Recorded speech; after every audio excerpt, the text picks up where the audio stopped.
Hello नमस्कार and जय हिंद।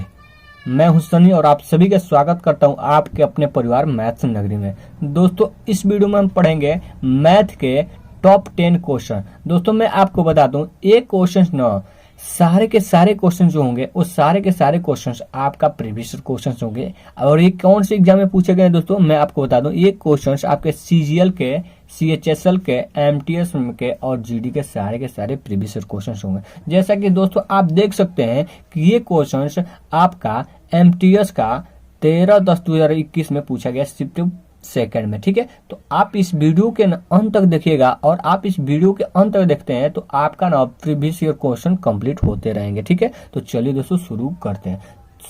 सबसे पहले देखिए दोस्तों क्वेश्चन क्या बोल रहा है। क्वेश्चन बोल रहा है ना कि तीन संख्याओं का अनुपात 4/9, 2/3, 3/4 है और सबसे बड़ी और सबसे छोटी संख्याओं के बीच का अंतर ना 33 है। तो सबसे बड़ी संख्या ज्ञात कीजिए। तो दोस्तों यहाँ पे हमारा जो अनुपात दिया है वो फ्रैक्शन में दिया है, तो इस फ्रैक्शन को हमें पूर्णांक में ज्ञात करना होगा। तो क्या करना होगा, सबसे पहले हमें यहाँ पे लिख लेते हैं फ्रैक्शन वाली वैल्यू। 4 कितना है दोस्तों 9 है। यहाँ पे क्या है दोस्तों 4/9 है, फिर 2 कितना है दोस्तों 3 है, फिर दोस्तों क्या है 3/4 है। अगर दोस्तों इन फ्रैक्शन वाले वैल्यू को अगर हमें पूर्णांक में चेंज करना होगा तो सबसे पहले हमें क्या करना होगा, जो इनका ना हर है इनका एलसीएम लेना होगा और एलसीएम लेने के बाद इसमें गुणा कर देना होगा। ठीक है, तो 9 और 3 और 4 का हम एलसीएम लेंगे तो हमें मिलेगा दोस्तों कितना 36 मिलेगा। क्या दोस्तों एलसीएम मिल जाएगा। तो 36 में हम सभी को गुणा कर देते हैं, 36 में इसमें भी गुणा कर देते हैं, 36 में इसमें भी गुणा कर देते हैं, 36 में इसमें भी गुणा कर देते हैं। अब जो कटेगा उसे हम काट देंगे। ये हो जाएगा 9 चौका कितना दोस्तों 36 हो जाएगा। ये आपका 12 36 हो जाएगा। ये आपका 9 चौका 36 हो जाएगा। ठीक है, अब ये दोस्तों 4 का गुणा 4 से होगा तो 16 हो जाएगा, 12 का गुणा 2 से हो जाएगा तो ये आपका 24 हो जाएगा और 9 का गुणा 3 से होगा तो 27 हो जाएगा। अब ये आपका ना रियल अनुपात है। ठीक है, फ्रैक्शन में नहीं है, पूर्णांक में। ठीक है, अब देखिए अब ये बताइए ये जो अनुपात है, अनुपात में सबसे बड़ी और सबसे छोटी कौन है। तो सबसे छोटी 16 है और सबसे बड़ी क्या है दोस्तों 27 है। और इनके बीच का अंतर कितना है दोस्तों, तो 16 और 27 के बीच का अंतर देखा जाए तो 11 है। कितना दोस्तों 11 है। लेकिन क्वेश्चन बोल रहा है कि सबसे बड़ी और सबसे छोटी के बीच के अंतर ना 33 है। कितना है दोस्तों 33 है, यानी कि 33 है। तो इससे कितना गुना है दोस्तों, इससे कितना गुना है तो इससे 3 गुना है। इससे कितना गुना है तो 3 गुना है। तो ठीक इसी प्रकार से ना ये जो संख्याएं होंगी ये जो इनके संख्याओं का अनुपात है ये सभी 3 गुने में होंगे। तो यानी कि ये सबसे छोटी संख्या भी 3 गुना होगा। तो यानी कि 3 गुना होगा तो ये आपका 16×3=48 होगा। लेकिन दोस्तों हमें क्वेश्चंस में सबसे छोटी नहीं सबसे बड़ी से पूछा है, तो सबसे बड़ी का अनुपात क्या है दोस्तों 27 है। तो 27 का है 3 गुना यानी 81 हो जाएगा। देखिए दोस्तों आपको 81 ऑप्शन में दिखाई दे रहा है। बिल्कुल किस ऑप्शन में, ऑप्शन नंबर डी में। यानी इस क्वेश्चन का right answer option number D हो जाएगा। तो चलिए दोस्तों चलते हैं अगले क्वेश्चन पे।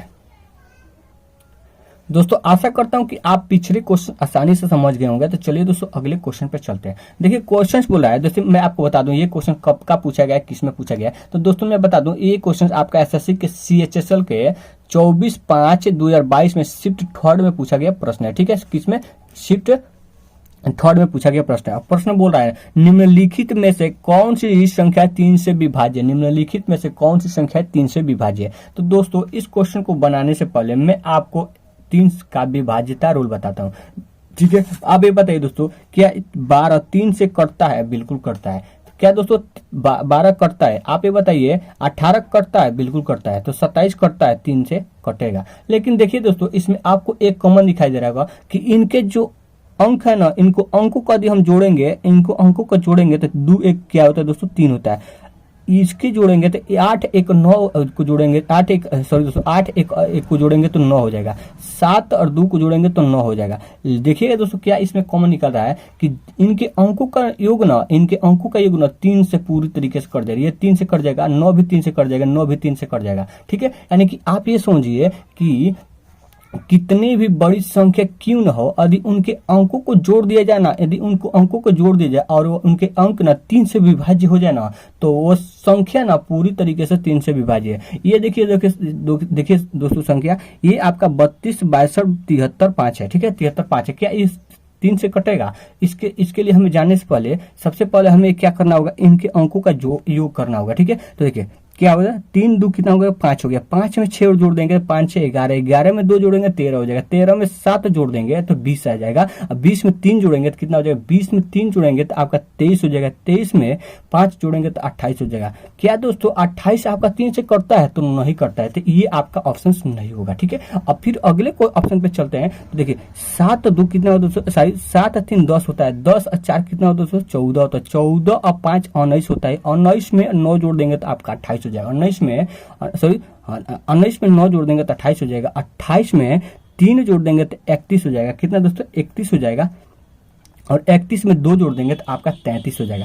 आप ये बताइए 33 3 से कटेगा, बिल्कुल कट जाएगा, तो 3 से कट जाएगा, यानी ये ऑप्शन हो सकता है। ठीक है, ये ऑप्शन होता है, हो सकता है, हो नहीं सकता है बल्कि होगा, लेकिन क्यों हम अगले ऑप्शन को भी जांच कर लेते हैं। ठीक है, 6 3 9 9 4 9 4 13, 13 2 कितना होगा दोस्तों 15, 13 2 15, 15 5 20, 20 8 28, 28 में 9 जोड़ देंगे तो उसे 28 में 9 जोड़ देंगे तो आपका 8 9 कितना होगा दोस्तों 37 होगा। क्या 37 कटेगा, नहीं कटेगा। इसी प्रकार से ये भी नहीं कटेगा, ये भी नहीं कटेगा, केवल एक ही ऑप्शन एक ही ऑप्शन है जो 33 है, और 33 आपका पूरी तरीके से 3 से कट जाएगा, यानी कि ये वाला ऑप्शन आपका राइट आंसर हो जाएगा, 3 से बिल्कुल विभाज्य है। ठीक है, अब देखिए दोस्तों अगले क्वेश्चन पे चलते हैं। आशा करता हूं कि आप इस क्वेश्चन को समझ गए होंगे, 3 का विभाज्यता रूल समझ गए होंगे। तो चलिए दोस्तों चलते हैं अगले क्वेश्चन पे। अगले क्वेश्चन आपने देख ही लिया होगा कि ये क्वेश्चन कब का पूछा गया। ठीक है, ये क्वेश्चन आपका CHSL के 9/8/2021 में शिफ्ट थर्ड में पूछा, सेकंड में पूछा गया प्रश्न। ठीक है, और ये प्रश्न आपका ना किस प्रकार से बनाएंगे मैं आपको बता रहा हूँ। देखिए क्वेश्चन बोल रहा है ना, ये केवल लंबा है, इतना देखने में आपको लंबा लग रहा है, लेकिन इतना लंबा इसका सोल्यूशन नहीं है, मैं आपको बताऊंगा। ठीक है, ये किसी काम को ना एक काम को 6 दिनों में कर सकता है, और बी उसी काम को 12 दिनों में कर सकता है। अगर वे दोनों एक साथ काम करते हैं तो इस काम को कितने दिनों में पूरा कर पाएंगे। देखिए दोस्तों, अब इस क्वेश्चन को बनाने के लिए देखिए ये एक काम को 6 दिनों में कर सकता है, और बी उसी काम को 12 दिनों में कर सकता है। दोस्तों आपसे मैं एक बात पूछता हूँ कि क्या इसमें कहीं पे दिया गया है कि जो काम कर रहे हैं वो कितना है या क्या कर रहे हैं, नहीं दिया है। तो इस प्रकार के क्वेश्चन को सॉल्व करने के लिए हम क्या करते हैं कि इनका ना, अगर हमें काम को करना होगा तो इनका एलसीएम ले लेंगे। तो 6 और 12 का एलसीएम कितना होता है दोस्तों 12 होता है, तो 12 हम यहाँ पे लिख लेंगे। अब हमें काम मालूम चल गया कि काम कितना है, वर्क कितना है। तो देखिए दोस्तों, अगर 12 काम है, अगर ये कोई व्यक्ति ना उसे 6 दिनों में कर सकता है, तो एक दिन में कितना कार्य करता होगा। एक दिन में यदि 3 काम करता होगा तभी ना 12 काम को 6 दिनों में कर सकता होगा। नहीं, एक दिन में 2 काम करता होगा तभी ना, एक दिन में 2 काम करता होगा तभी ना 6 दिनों में 12 काम कर सकता है। ठीक है, बिल्कुल आप समझ गए होंगे, मैं आशा करता हूँ। अब ये बताइए, कोई दूसरा व्यक्ति है, अगर 12 काम को 12 दिनों में करता है, 12 काम को 12 दिनों में करता है, तो एक दिन में कितना कार्य करता होगा, यानी एक काम करता होगा। अब देखिए, अगर इन दोनों को मिला दी जाए, यानी ए और बी दोनों साथ में मिल जाए, ए और बी दोनों साथ में मिल जाए, तो एक दिन में 2 कर रहा है, ये एक दिन में 2 कर रहा है, फिर उसी दिन बी ना उसी दिन एक दिन में 1 काम कर रहे हैं, यानी कि दोनों एक दिन में 3 काम कर रहे हैं। लेकिन अगर दोनों एक दिन में 3 काम कर रहे हैं तो 12 काम को करने में 3 के रफ्तार से कितना दिन समय लग जाएगा दोस्तों, 4 दिन लग जाएगा। ठीक है, तो 4 किस ऑप्शन में, देखिए दोस्तों 4 आपको ऑप्शन नंबर बी में दिखाई दे रहा है, यानी इस क्वेश्चन का right answer option number B हो जाएगा। ठीक है, आशा करता हूँ कि आप इसको समझे होंगे। तो चलिए दोस्तों चलते हैं अगले क्वेश्चन पे। ठीक है दोस्तों, अगला क्वेश्चन आपका एसएससी के एमटीएस में 11/7/2022 में शिफ्ट फर्स्ट में पूछा गया प्रश्न है। प्रश्न क्या बोल रहा है कि एक मिश्रण में ना पानी और दूध का अनुपात 2:3 है। कितना है दोस्तों, 2:3 है। इस मिश्रण के 20 केजी में कितना पानी मिलाया जाए कि नया मिश्रण दूध और पानी का अनुपात ना 1:1 हो जाए। ठीक है, अब देखिए दोस्तों, मैं आपको देखिए सबसे पहले कितना था दोस्तों, यहाँ पे मैं आपको डेटा लिख लेता हूँ, 2:3 था, और कितना था टोटल, कितना 20 केजी था। ठीक है, अब आप एक बात बताइए, आप एक मिश्रण लिए, ठीक है, उसमें दूध और पानी का अनुपात मान लीजिए उसमें 5 केजी दूध है, अब 5 केजी कितना है दोस्तों, 5 केजी पानी है। ठीक है, 5 केजी वाटर है, 5 केजी मिल्क है। ठीक है, अब देखिए, और ये टोटल आपका 10 है। ठीक है, कितना है दोस्तों, 10 है। अगर हमें इसमें वाटर में अब हम 2 लीटर पानी मिला दे, 2 केजी या 2 लीटर पानी मिला दे, तो ये आपका हो जाएगा दोस्तों 7। कितना हो जाएगा दोस्तों, 7 हो जाएगा, और ये आपका 12 हो जाएगा। कितना, 12 हो जाएगा, और 5 आपका मिल्क रहेगा। आप ये बताइए कि यदि हम किसी मिश्रण में पानी मिला दे तो क्या उसमें दूध की मात्रा बढ़ेगी या घटेगी? नहीं घटेगी, नहीं बढ़ेगी, उतना का उतना ही रहेगा, केवल पानी का मात्रा बढ़ेगा, केवल पानी का मात्रा बढ़ेगा। ठीक है, केवल क्या दोस्तों? पानी का मात्रा बढ़ेगा, जैसे कि आप देख सकते हैं।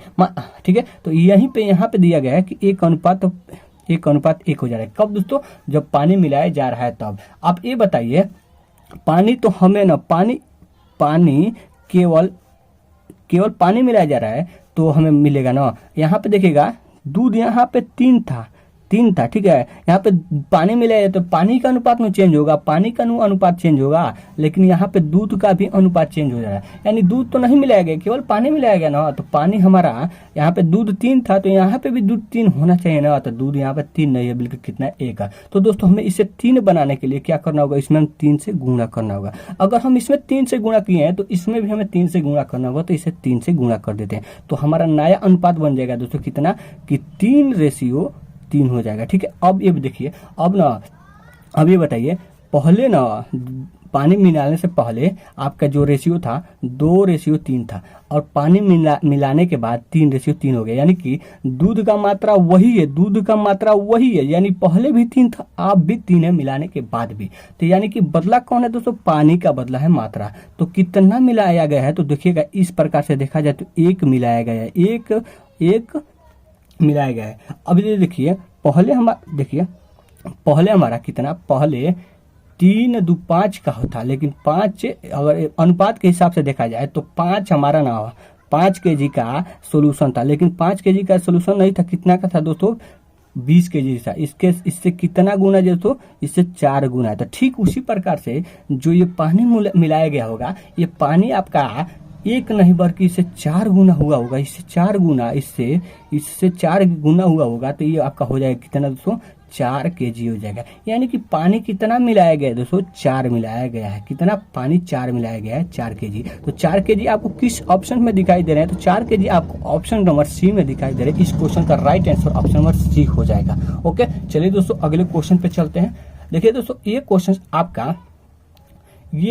आपका एसएससी के एमटीएस के 21/8/2019 में पूछा गया, शिफ्ट सेकंड में पूछा गया प्रश्न है। ठीक है, अब देखिए दोस्तों, ये क्वेश्चन बोल रहा है कि किसी राशि पर 20% वार्षिक ब्याज की दर से 20% वार्षिक ब्याज की दर से 2 वर्ष के चक्रवृद्धि ब्याज तथा साधारण ब्याज का अंतर 200 है। कितना है दोस्तों? 200 है। तो राशि क्या होगी?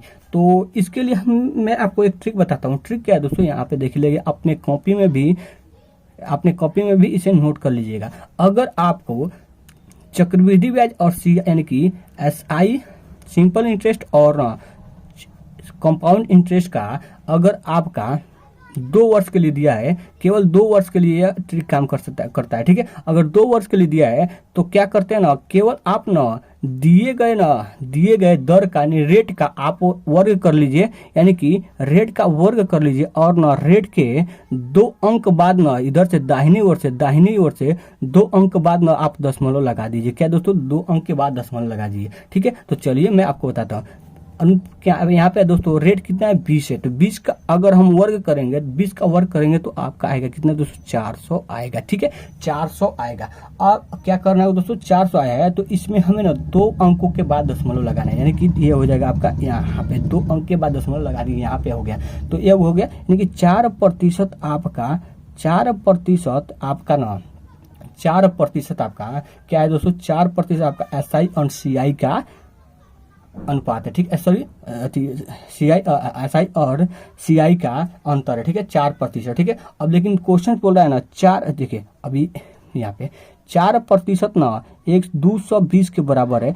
हमें क्या निकालना है दोस्तों? हमें राशि निकालना है, यानी कि 100% का मान निकालना है। तो 100% मान निकालने के लिए अब देखिए, इसमें हम क्या किया जाए, 4 में क्या किया जाए कि 100 में, चलिए ऐसे नहीं, यानी कि 4% का मारना, 4% का मान 200 है तो 4 से इसमें भाग दे देंगे, और 100 का निकालना है तो 100 से हम इसमें गुणा कर देंगे। ये हो जाएगा आपका कितना दोस्तों? अब ये हो जाएगा आपका 25 चौका कितना होता है? 25 चौका 100 होता है। तो 25 दूना 500, 25 दूना ये हो जाएगा आपका 5,000, यानी कि दी गई राशि कितनी थी दोस्तों? 5,000 थी। ठीक है, तो इस क्वेश्चन का राइट आंसर 5,000 हो जाएगा। चलिए दोस्तों अगले क्वेश्चन पे चलते हैं, और एक क्वेश्चन आपका एसएससी के CGL के 13 4/2022 में शिफ्ट फर्स्ट में पूछा गया प्रश्न। ये आपका सीजीएल में पूछा गया प्रश्न है, ठीक है। अब देखिएगा दोस्तों, ये क्वेश्चन आपका थोड़ा सा लेंदी हो सकता है, लेकिन आपको पेशेंस बना के रखना होगा, ठीक है। देखिए एक क्वेश्चन बोल रहा है कि एक दुकानदार किसी वस्तु के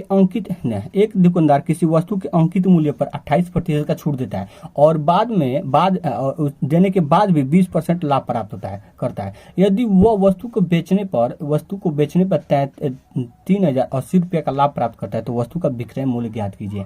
तो दोस्तों सबसे पहले आप ये बात बताइए कि जो आपका लाभ होता है वो किस पर गणना की जाती है। तो लाभ आपका कॉस्ट प्राइस पे गणना की जाती है, यानी कि इसका जो ये आपका क्या है दोस्तों, प्रॉफिट है। क्या है दोस्तों, प्रॉफिट परसेंट है। प्रॉफिट परसेंट किस पे गणना की जाती है, तो प्रॉफिट परसेंट आपका प्रॉफिट बट्टा सीपी पे गणना होती है। तो यानी प्रॉफिट बट्टा सीपी पे होती है तो 20% का फ्रैक्शन वैल्यू कितना हो दोस्तों, 20% का फ्रैक्शन वैल्यू आपका 1/5 होता है। यानी कि वस्तु 5 की होगी और 1 रुपये का लाभ करके इसमें 6 का बेचा गया होगा। यानी कि यहाँ पे कॉस्ट प्राइस और सेलिंग प्राइस का रेशियो आपका कॉस्ट प्राइस यानी कि 5 की वस्तु होगी 6 में बेचा गया होता तो 1 का लाभ हुआ होगा, यानी कि 5 की वस्तु को 6 में बेचा गया। अब एक और बात बताइए, 28% आपका विक्रय मूल्य पर छूट दिया गया है, यानी कि आपका डिस्काउंट कितना है दोस्तों, 28% है। 28% है। आप ये बताइए कि डिस्काउंट किस पर दिया जाता है। डिस्काउंट आपका हमेशा एमपी पर दिया जाता है, यानी कि मार्केट प्राइस पे दिया जाता है। डिस्काउंट आपका मार्केट प्राइस पे दिया जाता है, ठीक है। यानी कि 28% का फ्रैक्शन वैल्यू कितना होगा दोस्तों, 28% का फ्रैक्शन वैल्यू आपका 28/100 हो जाएगा। अब इसे 7 से काटेंगे, इसे हम 25 पे काटेंगे, 25 का 100।